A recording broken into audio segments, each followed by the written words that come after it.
Welcome back, ladies and gentlemen, to another episode of Couch Critters. I'm your host for today, Caleb Chesney Hinges. You know what it is, a new guest, new vibes, new opportunities to share some light on the guests on the show and just spreading some good vibes and energy.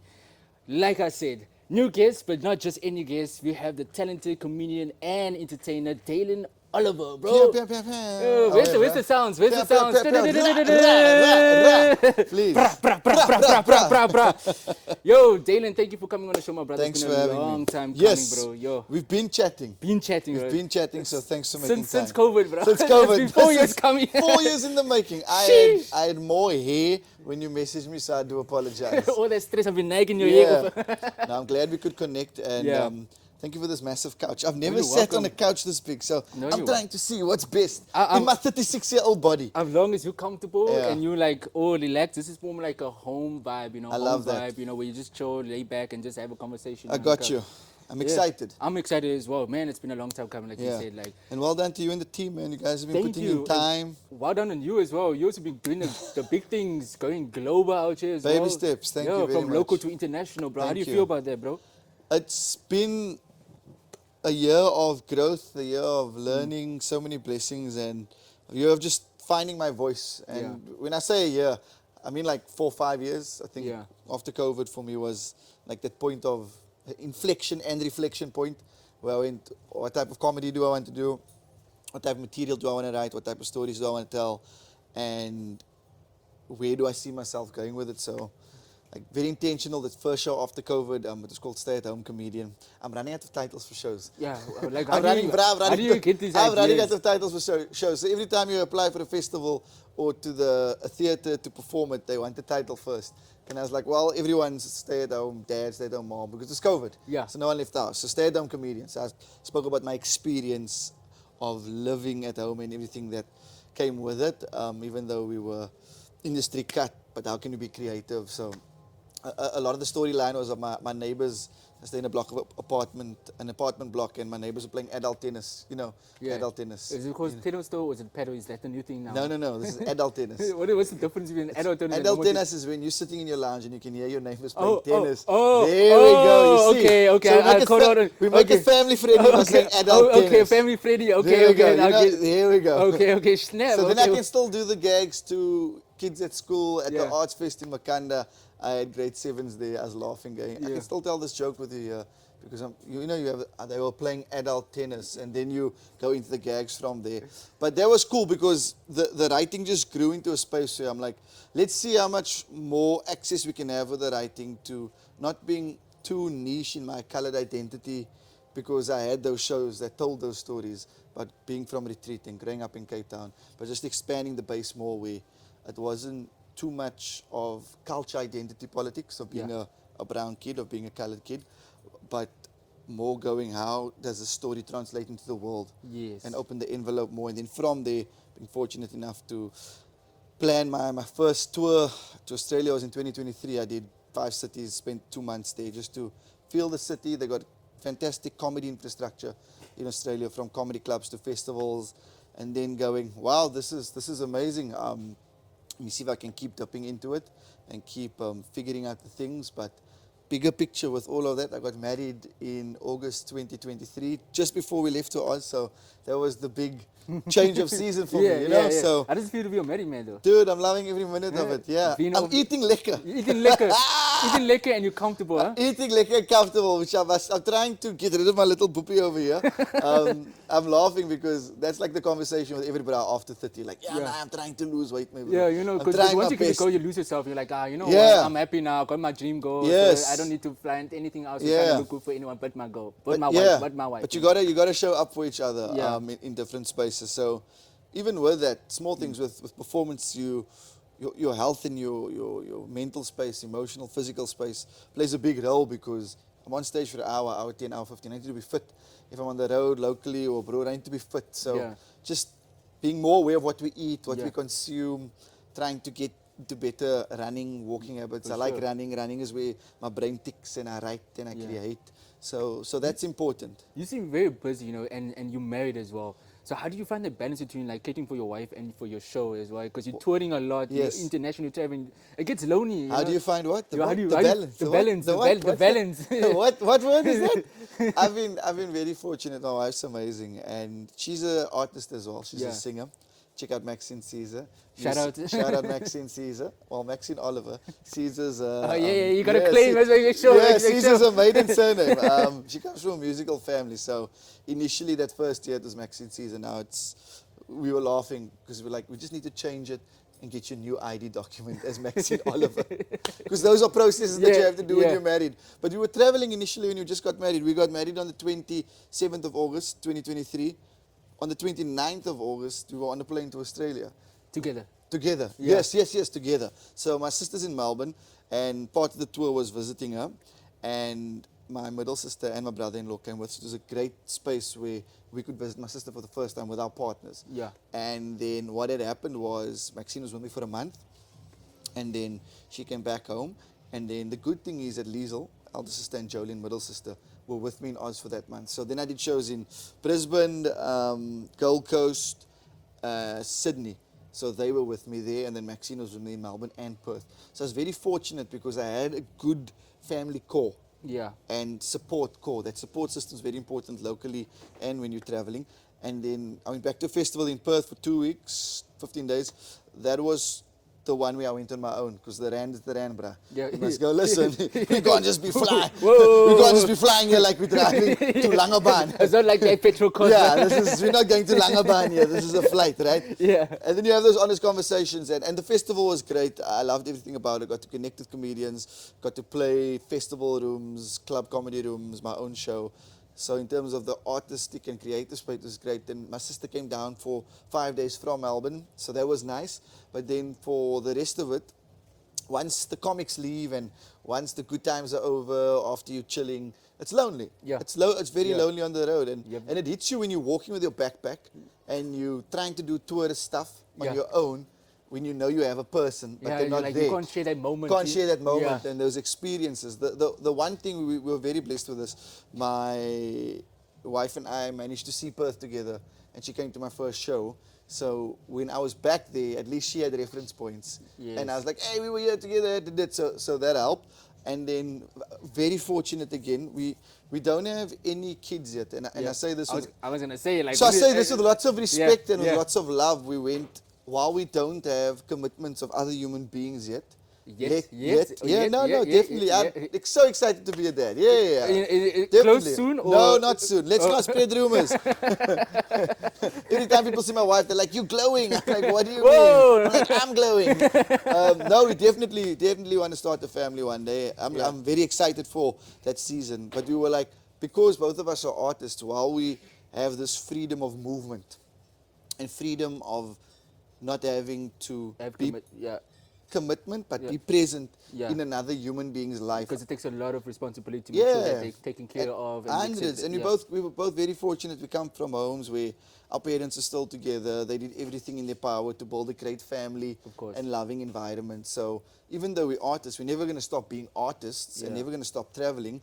But we're just navigating the space now to see how we can curate it best, so that we go, we've planted seeds, especially for me, traveling abroad more locally, going, these are the seeds I've planted, and this is where my audience is, so that when we're heading to the next season, I don't have to dipstick too much. I'm like, there's the audience. Yeah. Because we went there already. There's the audience. Let's try a new city, but we know there's an audience there. And that's the exciting part. And we just support, man. We both support each other. I'm a biggest fan. She's my biggest fan, and not in a fanny way. Just in I think being cheerleaders, man. In a relationship like that, you have to support each other. You know, in each other's craft and be each other's cheerleaders for each other. You know, I think that's 100%. That's one of the core of a healthy relationship. You know, I wouldn't know because I'm not in a relationship. But I can hear you speak with wisdom. I'm only in it for a year and 5 months. There's brothers who have much more experience than me, but in the short period of time that I have been married for, that's exactly it. Be each other's cheerleaders and number one supporters. And let's dream our wildest dreams, man. We're living in a generation where we can dream bigger than our parents could ever, our grandparents and those before them, because they didn't have the opportunities. They couldn't even dream. Yeah. The historical circumstances at the time. We know our country's history, the world's history. So they couldn't even build the images that we can build. Yeah. Because we can see it and go chase it. For sure, They yes. were restricted by so many things, you know. And I'm pretty sure, like, when you told your parents, like, growing up, well, like, let's just take it back to, like, Yeah. were you always planning to be a comedian? No, not a chance. I'm a qualified high school maths and history teacher, bro. What? You probably Yeah. one of those teachers that Yeah, don't want to go to the bruh. classroom because you're going to make Bruh. jokes in there. 5 years at UCT, bro. 5 years, yeah. Have you Did ever practiced it, though? Like, 2 months. 2 months, and you're like, nah, it's not for me. 2 months. Because I attended 2 schools, South Peninsula High, SP, shout out to SP and Wyoming boys, love both of the schools equally. And then I did my teaching prac at SP for 6 weeks, then 6 weeks at Wyoming boys. Yeah. And then they wrote a show about it.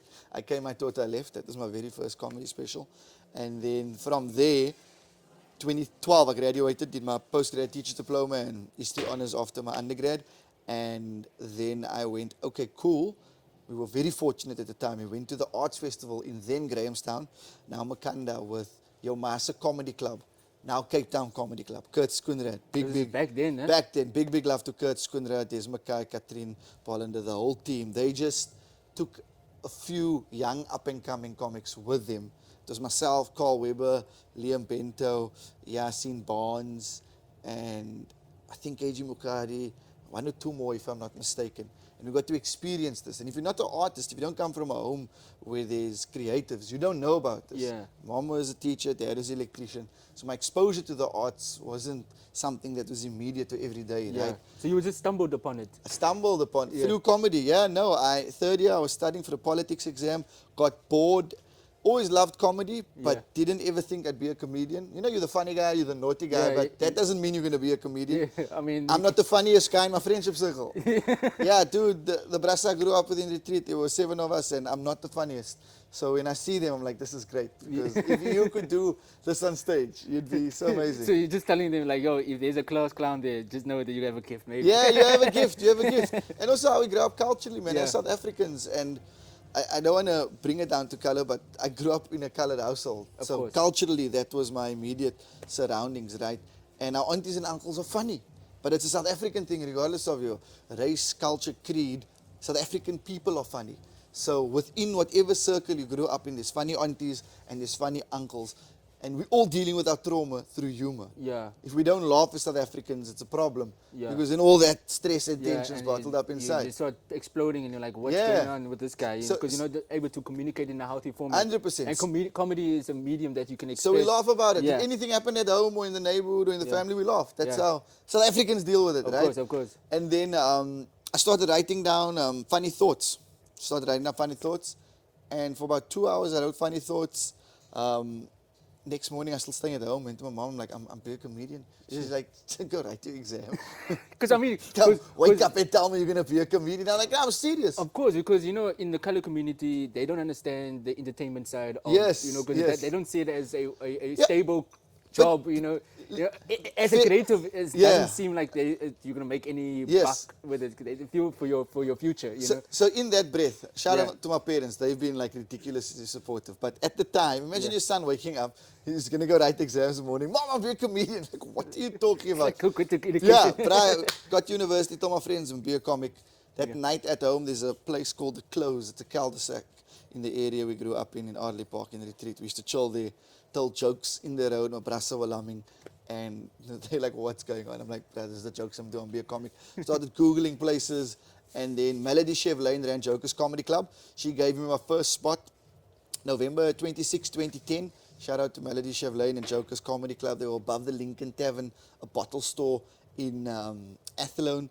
And we packed the place out, did 4.5 minutes, changed my life. Wow. Knew from there I want to be a comedian, which is wild because I've never had that feeling ever. I wish I was more present in that moment to be able to write down and go, this is what you will feel like now. And you need to remember this for 5, 10, 15, 20 years time. Wow. And then I finished 2 more years of studying because I believe that if you have the opportunity to educate yourself and access to education, especially in South Africa, given our history and so many more matters and issues, you capitalize on it course, and you of course. count your blessings and you go forth and conquer, right? And then told my parents, I'm not going to drop out, I'm going to finish my studies. But then when I qualified as a teacher, I had a conversation with mom with them. Listen, let me give me a year or two to figure out this comedy thing. I'll coach cricket because I was coaching cricket at the time. I'll do private coaching. I'll do some side hustling, waitering jobs, etc. at events. If I ask you for money or if I'm broke or if you see that I'm in a horrible space, then be worried. But I just need you to support me, even if you don't understand it. And I remember saying with love, because we're not aware of the arts in this family. For sure. My wife comes from a musical family where a dad is an amazing jazz musician, one of, in my opinion, the guys who opened the doors for this generation, for my generation, to be able to believe that they could be artists, that they could be creators. Shout out Richard Caesar. Amen. Preaching out here, bro. Game changer, history maker, right? And all of them before us who opened the door, from musicians to actors to comedians to artists, those previous generations who showed us it's possible. So I sat down with my mom and they were like, yeah, cool, we're in it. And then I got a 2-month teaching post at Wyoming Boys. One of the teachers had a back up. I taught, and it was the best thing I could have done. Loved working with the youngsters, but I knew I wasn't ready to teach because my heart was in comedy. And fortunately, it's been 15 years and not having to teach yet, but long term would love to still get involved in education, working with youngsters. So you're thinking of getting back there once you retire from the comedy space? I always tell my friends, once we turn 40 and you guys have the signatures at the companies you work with and you can invest, we need to start initiatives where if it's through sport or education, where we just give youngsters who don't have access more access and more opportunity so that they can have the opportunities that we had, so they can see the spaces that we had and build systems that allow them to have mentors and people in their corner that they can relate to who have similar experience to them, where representation matters and going, we must keep building so that the next generation has. I think all of us long term in South Africa go, how do we do better as citizens to make sure that the next generation has more opportunities, has more access, keeps on dreaming, and just keeps showing the world that we can do this thing, even if there's so many uphill battles and daily battles that we're facing. Bro, you answered every question that I wanted. I didn't have to butt in anything. You were flowing. I was like, okay, cool. Let him speak. This guy was doing this thing out here. No, man. Like I'm looking at my question. I'm like, you answered that. You answered that. You answered that. Like, dude, you know what it is. I'm deep about it, man, and all of us are, because we get to live our dreams. Of course. That's wild. We get to live our dreams. I get to get up on stage and tell jokes for a living and take all of my heart and passion and create and have a career with this. That's a wild thought, because 20 years ago, what's the year? 2005. Maybe that's not the normal thought in South Africa. It's 11 years after democracy. It's still very young. But that's the early 2000s when the stand-up comedy industry kind of had its initial boom, 2000s, 2001. But bigger picture, we've got so many people of our generation, because of the previous generations who built the space, who laid the foundation, who are going, I can be a creative.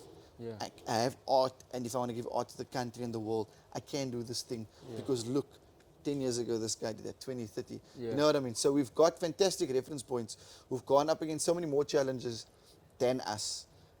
So our excuse is there one. We just got to work hard, man, and figure it out. It's difficult. It is difficult. It's difficult, but turning your passion so into difficult. Something that's sustainable for the long run. Dude, it's so difficult. But I believe if you approach it with sincerity and discipline and with the right heart and pure intentions, and obviously bettering your craft all the time. So if it's from a comedian space, just getting up on stage and... Were there times where you feel like, bruh, like I'm not... All the time. I'm not winning now. out there. Every day. What you mean? What you mean? Every day. No, listen, it's... Perspective is... And I think this is important, what we need to do as creatives. You need to have a moment where you reflect with intentions and pat yourself on the back. Not from an arrogant space, not from an ego space.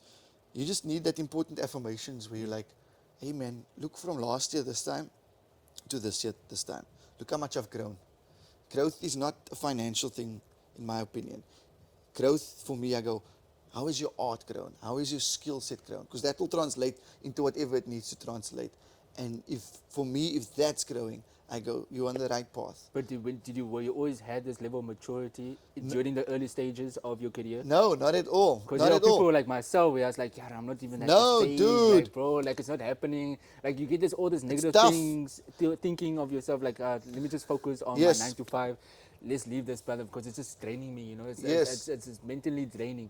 It's so tough. And I So remember when I started, yeah, I was gonna say like, how did you get over that mentality? You know? perspective. Because, so when I started, you know, it was good for me, sports. I played cricket, right? Yeah.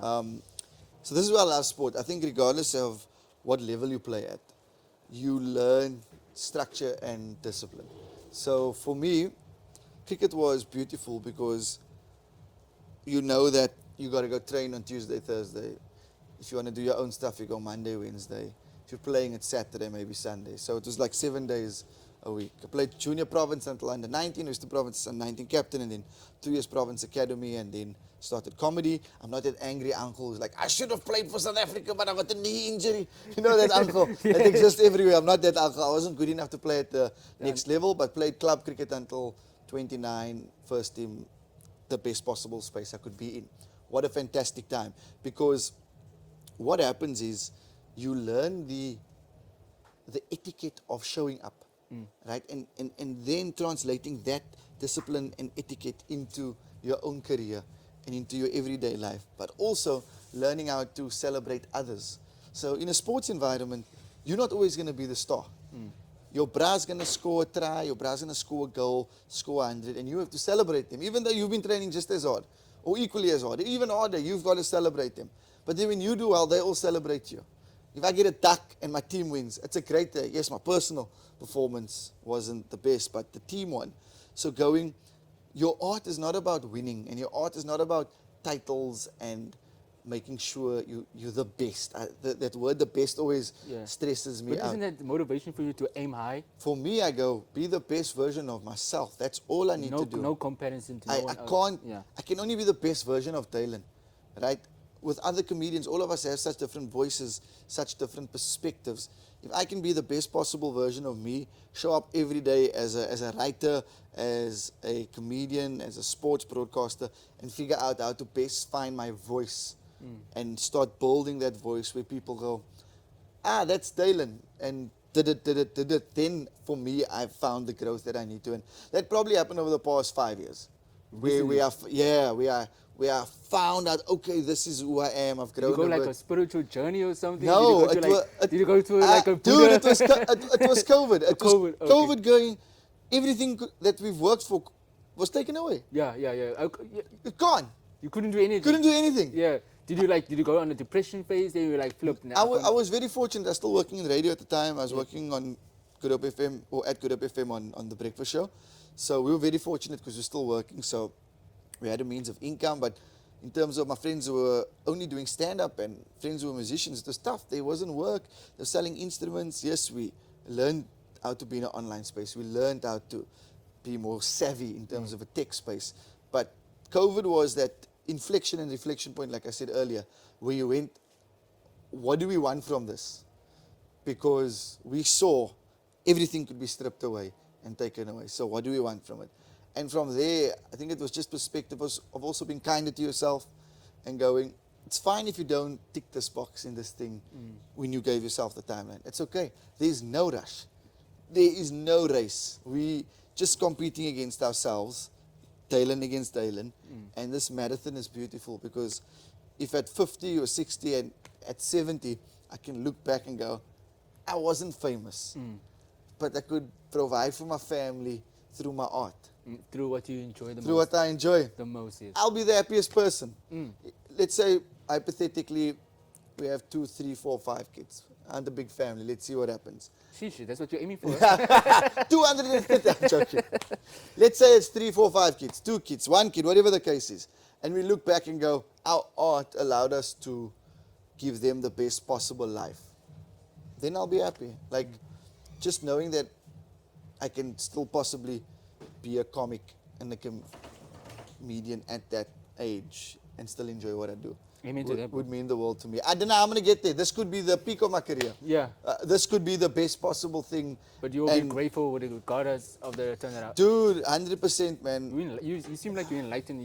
You just okay. Whatever happens right now, you feel like you are grateful and fortunate and happy. Yeah, with what you have. You're grateful. We can only do so much. Yeah. Like you can only do this much, and then you've got to leave the rest.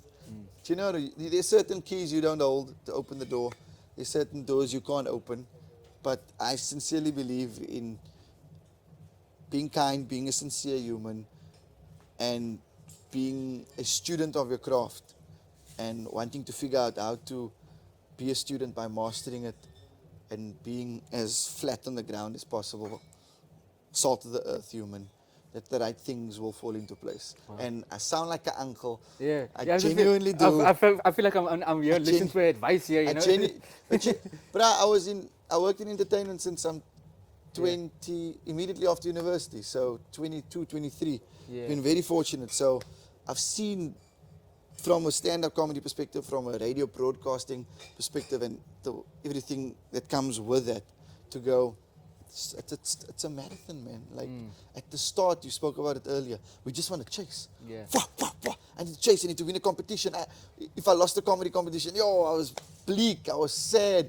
If I didn't win this, I was bleak. I was sad. If this didn't happen, I was bleak. I was sad. And I'm like, and now, how do you feel now from the experience that you've been in? So now I go, if I put in 210 million%, and the thing fails, you're like, I am at peace, because What? I gave everything I can.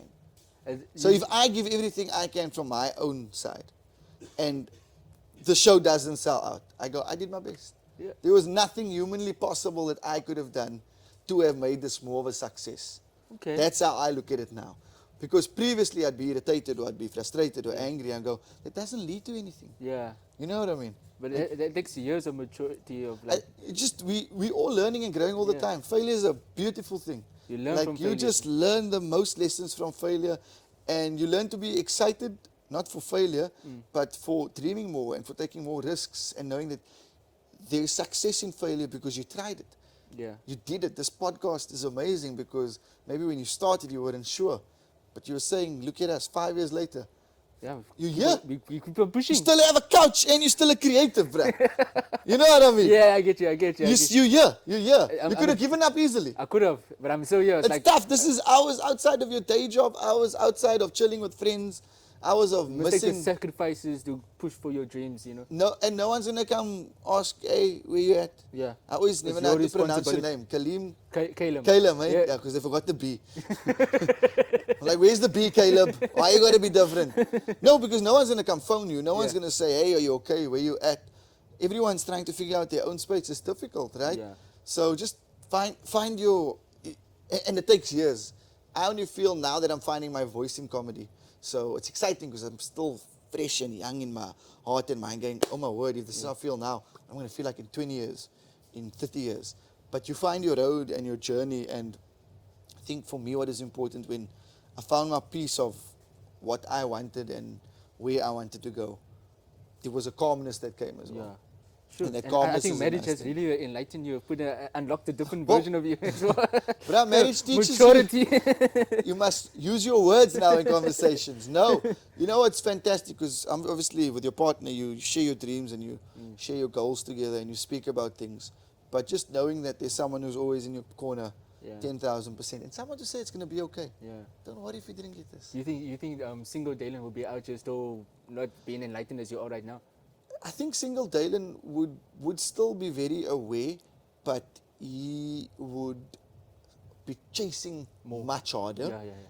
Whereas now, so for example, before I was married, I love the fact that I could be in different provinces throughout the country or traveling abroad. Because I didn't even travel abroad that much before I was married. So no, I love the fact that I could be traveling through different provinces, whether it's through comedy, sports work, cricket work, rugby work, whatever the case is, and not being Cape Town. And just go, oh, we're creating, we're doing this, we're doing that, we're doing that. Married, now I go, I It's always communicating. It's like, babe, listen, I'm gonna be. no, not even the communication, bruh. Marriage, going a weekend with the family is the best thing ever. Not being on a plane and not being in another city, but being at Sunday lunch and chilling with my mom and my daddy or my in-laws, or chilling with my wife and my family, and just doing nothing but being in your friendship circle or your family circle. Yeah. Whereas prior to that, I would go, doing nothing.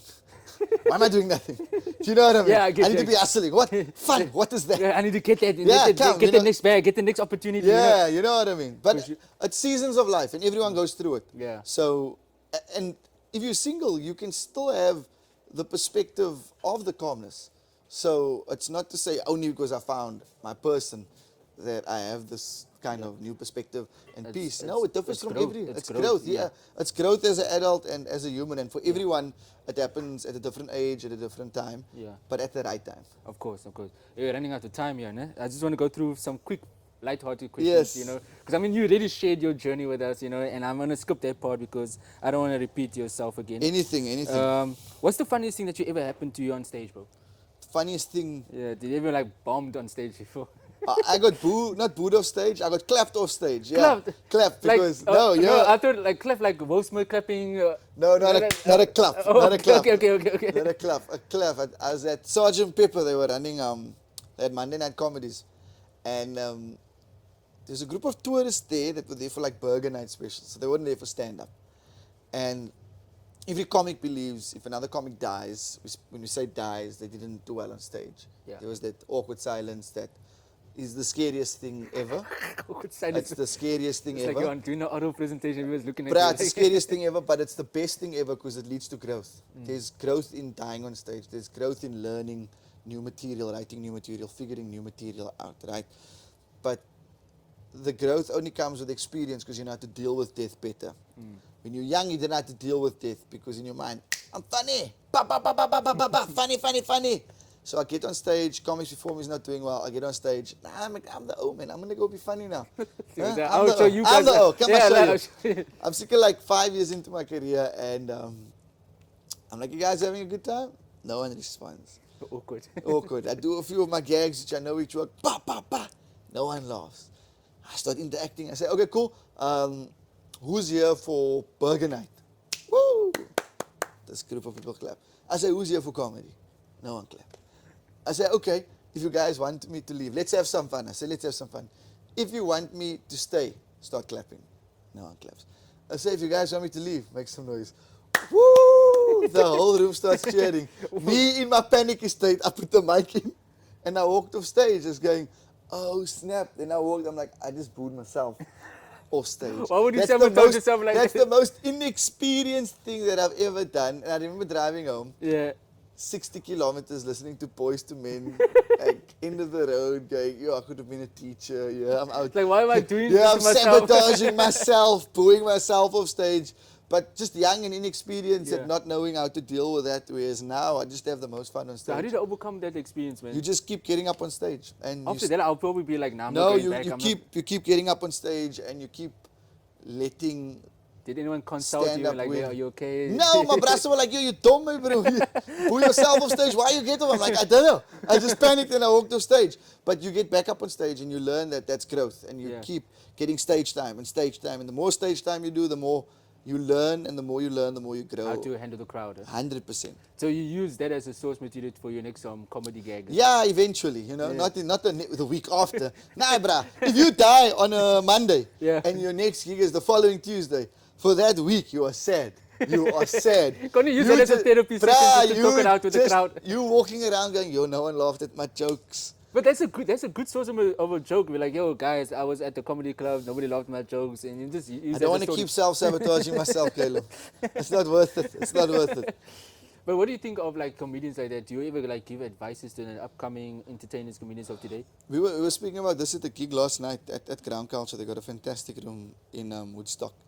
And it's a weekly room if you're watching. You can go check them out. And Milo, one of the comedians, I've been doing it for a while. We're just chatting, going, it's great seeing this new generation of comics coming.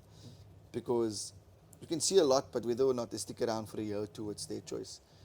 In Cape Town, it's my hometown, it's got this fantastic base and underbelly of new comics that's starting. And I was watching, going, oh, this is so cool, man.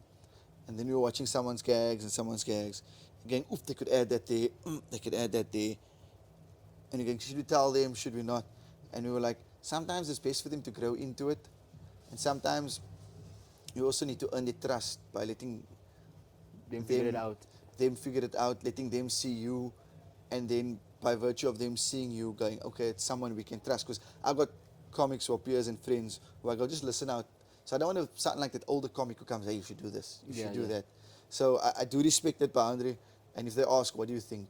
But if I genuinely think it's something that can add value to their story, I'd go, hey man, this could be the worst advice I give you. This could be the worst tag I give you or the worst line ever. But what do you think about this over here? Maybe bup, bup, bup, bup, bup, bup, bup, bup, bup. And if they go, no, I go, cool. They go, cool. I said, right on stage, if it works, if it doesn't. But just thought I'd extend my sincere opinion. Without, you know, you don't want to talk down on people or at people. It just brings him like insecure. Like, he's overthinking about that flaw that he has instead of using it as a power that he can. So speaking about it as a comic with love, going, bro, dope gag. My sister, great gag. Love it. Have you ever thought of, don't have to. Gag's brilliant, but maybe to add on. You know what I mean?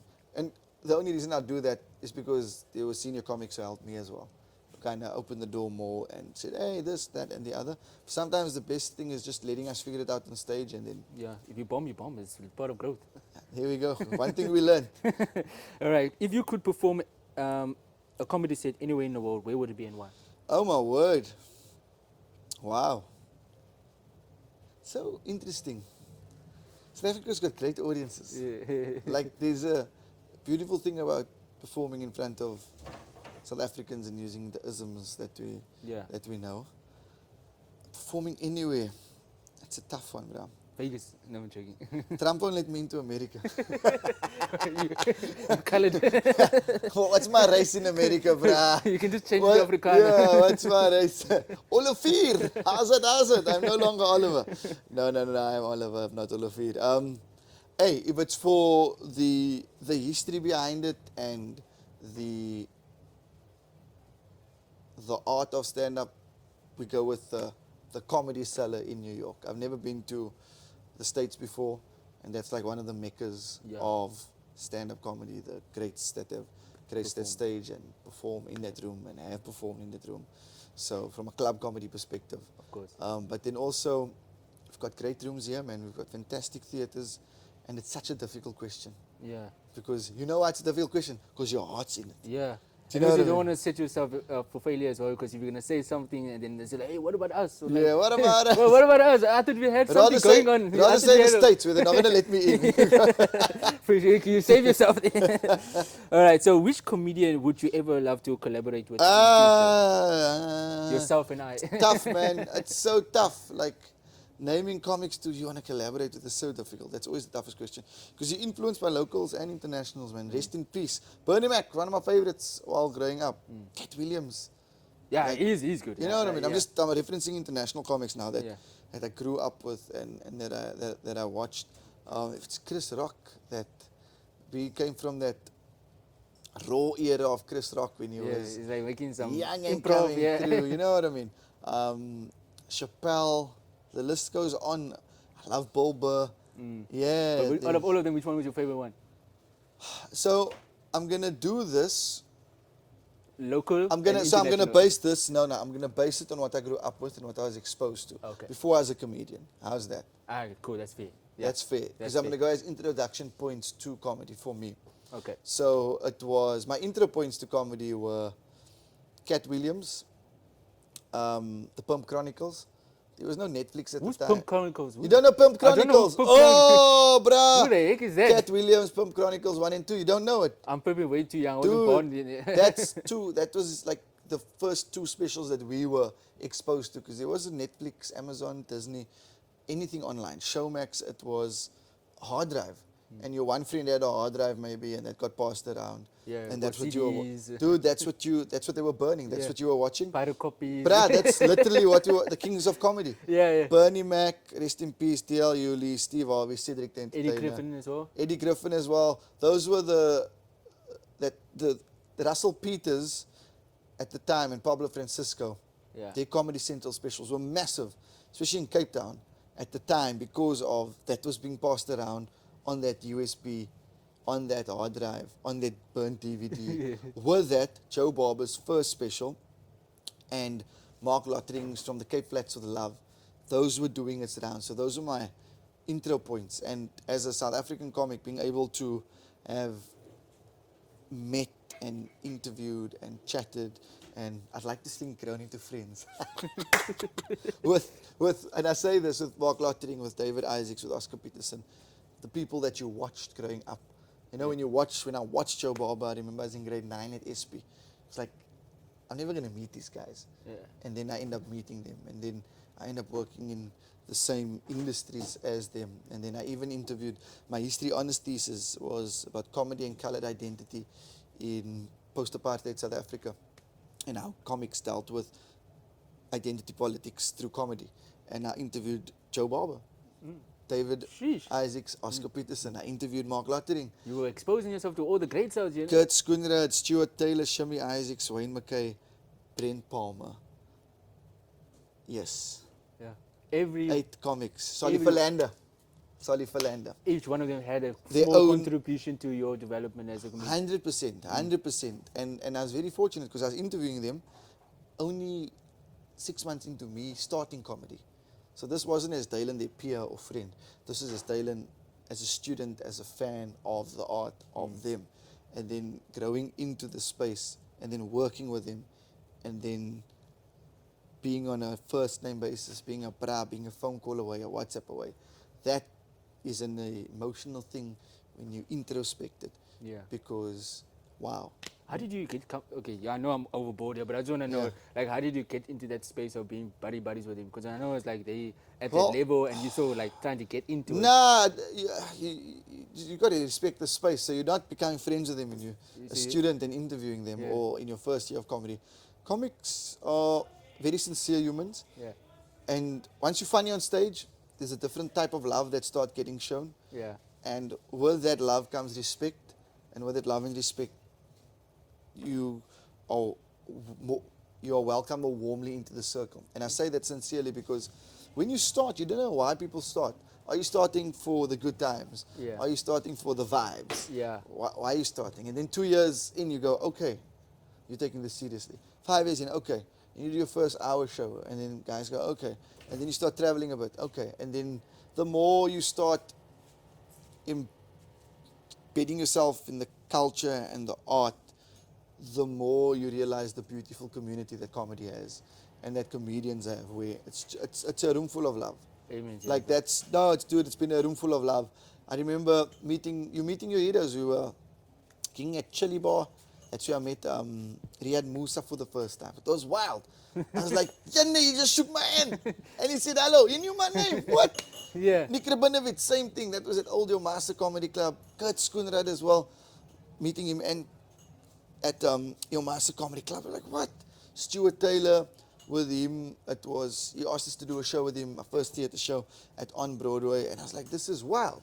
yeah, So you start, and even with Mark, you go, yes, I'm the open mic on the act, on the club lineup, but he's closing the show. So if I go there early, I might be able to say hi. I just want him to say hi. Hi, I'm Dalin, nice to meet you. And that's wild because as a comic, you can be in the same spaces as the people you watch or grew up with or who are your heroes within the first few weeks if you're the open mic on the bill Yeah. and they closing the show. And then you just got to treat that space with respect and respect the line. yeah. Respect the line. And the line will grow into what it needs to grow as you grow and as your career grows. But within all of that, there was never ever any like untowardness of going, you're the newbie, Yeah. or you're the open mic. No, Everybody respected each other equally dude, as a nothing human but being. love. Yeah, From Mel Jones, I remember Mel was still hosting Cape Town's Next Comic. I entered that competition, and I was fresh as new. But now you go, these are my closest friends in the industry. These are people that I get to call my peers and my friends, and it's great seeing them win at life and in comedy, even though we might not always see each other. But you go, there's a beauty that comes with all of you figuring out your voice in a stand-up comedy space and seeing it happen, Yeah. and everyone finding their own lane and flying yeah. in their own lane. So And that's a quiet thing. that's profound now, based on everything that you experience now, and your engagement with those greats. how would you describe your comedic style in 3 words based on your interactions with him? Energetic, witty, charming. Charming. Love that. Does that help? Yeah, that's helps. Does that help? And we can end on that high note. I hope it's fun. I don't know if it's funny. No. You must come to the show and see. I Yeah, don't know. if you want to know more about Dalin, by the way, for the audience out there, what can we expect as we end? What can we expect Yes. for people watching right now? When's your next show? To experience Yeah. some joy and fun times with you. So if for all my local club gigs, I usually pop that onto my Instagram Yeah. and to my social media platforms. But I am hitting the road soon. I'm in Dubai for 10 days. I've got some shows with the Laughter Factory from March 20 to March 30, and then in Adelaide, Yeah. the Rhino Room, 3rd of April. Then I'm at Melbourne International Comedy Festival from 7 April to 20 April. So Yeah. away. Then I'm back home doing shows, all on the website, dalinoliver.com. If you keep on coming, pull up. And follow them and socials. Where Away, Dalin Oliver, D-A-L-I-N Oliver. If you don't know how to spell it, Dalin is like Linda. They played Scrabble. Yeah. Come watch a show. Tell your friends and family. Away. Awesome, Dalin. Thank you so Caleb. much. Caleb, no? Not Caleb. Not Caleb. Not Caleb. What went wrong at the Home Affairs? Someone spelled something wrong here. They want to be different. My mom wanted to be different and Yes. unique, stand out of the crowd, you know. Caleb and Linda, bruh. Dalin and Caleb. Yeah. Bro, this has been such a profound, more of like an enlightenment of what Yeah. you shared with us on the show, instead of like a funny show, but it's more of like an educational show, bro. Ah! I feel like I was giving some advice here, bro. It's like, Hey, we all Yeah. learn from each other. yeah, of I course. got a message from a friend, and I won't mention the name. And Oh, it's one of those. no, it's just with sincerity Yeah, and yeah. love, man. And Yeah. it was, I shared my details about my upcoming tour going to Melbourne International Comedy Festival. It's my first time going to an international comedy festival, and I'm very excited about it, right? But you know this generation, we can't be too excited, then you're uncool. But like in my heart of hearts, I'm like, oh my word, It's like this you is have to like, amazing. this You is know? what you've been waiting for, and how you have to like pretend you Yeah. can't like show that level of I'm enthusiasm. like, yes. And then she said, I wish that I was brave enough to do what you're doing. And then I replied, I'm like, you're already doing it. Like, you're in the arts. You're already creating. You are doing the thing that you've wanted to do. I've known you for years. And you're creating in the space that you want to create. And we all have our different times and our different seasons. So you'll be where you need to be when you need to be there. But don't think you're not doing it. You're just doing it, but in a different space. And in your space, and I'm doing it in my space, and you doing this in your space. So we're all doing it. We're showing up. We're doing better than we did yesterday and the day before. We're just showing up and trying to be the best possible version, the most courageous version of ourselves each and every day, regardless of our tough it is. So if you're watching this, I sound like the uncle, Yeah. but you are doing it. You are doing it. Keep doing it. Are you sure you're a comedian, bro? Because Keep doing it. you're giving mentorship out here on the show. Keep bro. doing it. Keep doing it. Thank you for your words of wisdom, my guy. Caleb. Thank you. Appreciate I've you. been enlightened by this conversation. Away. You know, it's like Zen for out here. There we go. It's So very, she's Zen. it's very different to what we expect you on the stage, bro. And I think it's giving people that's watching a different perspective. Thanks, man. Of who And you are as a dude, human being, instead of someone on appreciate stage as well. You know. And well done to you and the Couch Yeah, Creatives thank team you, for keep on for building the product and Yeah. keep on believing in it Yeah. and keep on showing up and doing it, because we spoke about this earlier. Yeah, of It's course. time and time and time. So How long did it take though, like for you? Well done. For you, how long? still figuring it out. Still bro. figuring it out. Yo, Yeah. that's not giving me any hope. I was like, I need advice from you, I mean, what bro. time frame so I can like look forward to it? You know, what's the, is it 10, is it 5 years, is it 10 years? Like, give me a time frame. to I'm work still figuring it out. with. bro. Guys, you know, you have to figure it out and just work with it. But yeah, thank you so much, guys, for watching the Yes. show. Please do check out Dalin Oliver on his socials, and yeah, support his shows and support local. I'm your host, Caleb Hendricks, signing out. Peace. Away. Safe. Catch me, catch me. Catch me, catch me.